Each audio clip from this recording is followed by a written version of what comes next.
उपमुख्यमंत्री पदासाठी श्रीकांत शिंदेंचं नाव नाही। शिंदेंच्या शिवसेनेचे खासदार नरेश म्हस्के यांनी माहिती दिली आहे। श्रीकांत शिंदेंनी कुठलंही पद मागितलं नसल्याचंही म्हस्के म्हणाले। गृहमंत्री पदाबाबत मोदी शहा निर्णय घेतील, आमच्यात कुठलाही तिढा नाही अशी भूमिका म्हस्केंनी मांडली। श्रीकांत शिंदे आणि आदित्य ठाकरे यांची तुलना करू नका।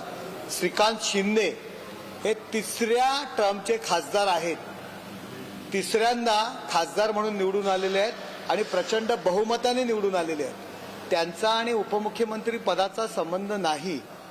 कुठल्याही पद्धतीने श्रीकांत शिंदे यांच्याकरता उपमुख्यमंत्री पद आम्ही मागितलेलं नाहीये। काल माननीय मुख्यमंत्री एकनाथ शिंदे साहेब यांनी सुद्धा ते जाहीर केलं।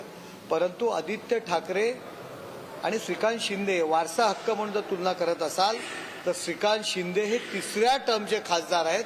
त्यांना केंद्रात मंत्रिपद ते घेऊ शकले असते, परंतु पक्षातील सिनियर खासदाराला त्यांनी मंत्रिपद दिलेलं आहे।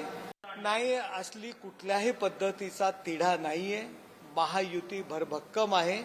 एकत्र तशा पद्धतीने आम्ही विचार विनिमय करून निर्णय घेणार आहोत।